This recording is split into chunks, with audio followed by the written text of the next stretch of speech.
மாப்பிள ஊருக்கு போறதுக்கு டிக்கெட் போட்டுங்க மாப்பிள. சரிங்க மாமா.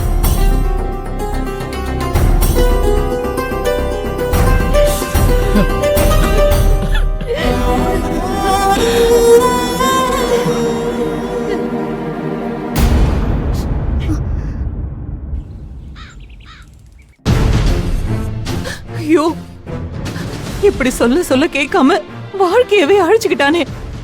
அவளை காப்பாத்துறான்னு இவன் ஜெயிலுக்கு போயிட்டானே. ஐயோ, என் புள்ள ஜெயில என்னெல்லாம் கஷ்டப்படுறானோ. சந்தோஷமா வாழ வேண்டியவன இப்படி கொலைகாரன்னு பழிய போட்டு ஜெயிலுக்கு அனுப்பிட்டாங்களே. நல்லா இருப்பாங்களா அவங்க? அத்தை, அத்தை, அத்தை, அத்தை, அத்தை. என்னடி, என்னாச்சு? அன்பு வந்துட்டானா? ஐயோ அத்தை, மாமா வந்தா நான் சந்தோஷமால ஓடி வருவேன். இப்படியா பதட்டமா ஓடி வருவேன்? என்னடி, என்னாச்சு? எதுக்கு இப்படி கத்திக்கிட்டே வர? ஐயோ அத்தை, யார் இந்த வீட்டு பக்கமே வரக்கூடாதுன்னு நினைச்சீங்களோ அவங்க வராங்க அத்தை. யாரடி?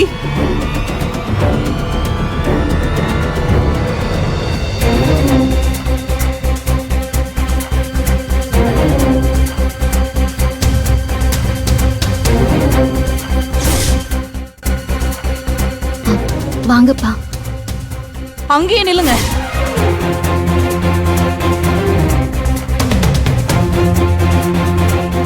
எங்க வந்தீங்க?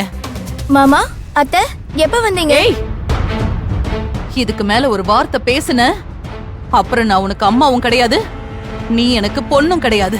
அம்மா, கடைசி வரைக்கும் உன் வாயால என்ன அப்படி கூப்பிடணும்னு நினைச்சனா இவங்கள வெளியில போ சொல்லு. சொல்லுடி. பரவாயில்லையே, அத்தை இன்னும் ஃபார்ம்ல தான் இருக்காங்க. சம்பந்தியம்மா, மாப்பிள்ளைக்கு நடந்திருக்க விஷயம் எல்லாருக்கும் அதிர்ச்சியாத்தான் இருக்கு. உங்களுக்கு என்ன அதிர்ச்சி? நீங்களும் உங்க குடும்பமும் சேர்ந்து திட்டம் போட்டுதானே என் புள்ளையோட வாழ்க்கைய நாசமாக்கிட்டீங்க. அம்மா, எலும்பில்லாத நாக்கு, எதை வேணாலும் பேசலான்னு பேசாதீங்கம்மா. உங்க புள்ள வாழ்க்கைய அழிக்கணும்னு நினைச்சா எங்க புள்ள வாழ்க்கையும் சேர்ந்துதானே அழிக்கும். நல்ல புத்தி இருக்கிற பெத்தவங்க யாரும் அப்படி ஒரு காரியத்தை செய்ய மாட்டாங்கம்மா. உங்கள்கிட்ட கோடி தடவை சொல்லியாச்சு, என் பிள்ளை எந்த ஈனத்தனமான காரியமும் பண்ணல. எந்த கேவலத்துக்கு பிறந்தவனும் என் பிள்ளைய இந்த நிலைமைக்கு தள்ளிட்டு போயிட்டான். இப்போ உங்க மகனுக்கு பொண்டாட்டியா என் பொண்ணு வாழ ஆரம்பிச்ச பிறகு அவளை பத்தி தப்பா பேசினா உங்க குடும்பத்துக்கு தானே அசிங்கம். என் குடும்பத்துக்கு எது பெருமை எது அசிங்கம்னு எனக்கு தெரியும். நீங்க சொல்லி தர வேண்டியதில்ல. அத்தைய நிம்மதியா இருக்க விடக்கூடாதுன்னு திட்டம் போட்டு ஒவ்வொன்னா செய்றீங்களா? ஏய் துளசி, பெரியவங்க அவங்களுக்குள்ள பேசிட்டு இருக்கும்போது உனக்கு என்ன வேலை? எப்ப பார்த்தாலும் வந்துருவியா நீ? துளசி கிட்ட ஏண்டி உன் கோவத்தை காட்டுற? உன் அண்ணனை ஜெயிலுக்கு அனுப்பிட்டு அப்பா அம்மா கூட போய் அக்கா வீட்டுல உட்காந்து விருந்து சாப்பிட்டுட்டு சாவகாசமா இன்னைக்கு வந்து நிக்கிறா உன் அண்ணி. இவள நாக்க புடுங்கிக்கிற மாதிரி 4 கேள்வி கேட்க துப்பில்ல உனக்கு?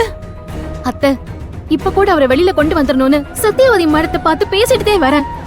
உங்க கோபமும் வருத்தமும் நியாயம்தான், நான் இல்லன்னு சொல்லல. அதே நேரத்துல அடுத்தவங்களோட நியாயத்தையும் கொஞ்சம் நினைச்சு பார்த்து பேசுங்க.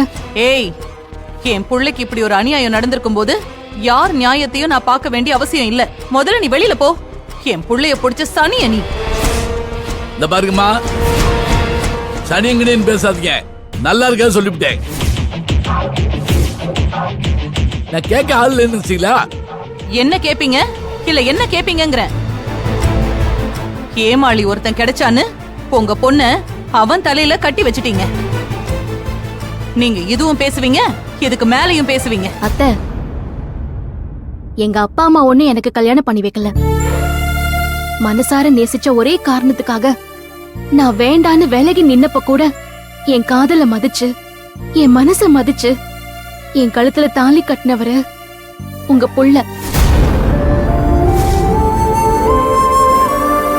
இதுக்கு மேலே எங்க அப்பாவையும் அம்மாவையும் உங்க புள்ளையோட நல்ல மனசையும் குணத்தையும் நீங்களே அவமானப்படுத்தாதே. மாமா உன் கழுத்துல தாலி கட்டிட்டா அத்தையும் உன்னை ஏத்துக்கணுமா? நீ எவன்கிட்டயோ கெட்டு போயிட்டு என் மாமாவை மயக்கி கல்யாணம் பண்ணிக்கிட்டு குடும்பத்தோட வந்து நாட்டாமா பண்ணுவியா? உங்க அப்பா தான் சொன்னாரு, எந்த கேவலத்துக்கு பிறந்தவனும் உன் வயித்துல வளர்ற குழந்தைக்கே அப்பன்னு. அப்படிப்பட்ட கேவலத்துக்கு என் மாமா இனிஷியல் வேணுமாடி உனக்கு? அடச்சீ! ஆ! ஆ!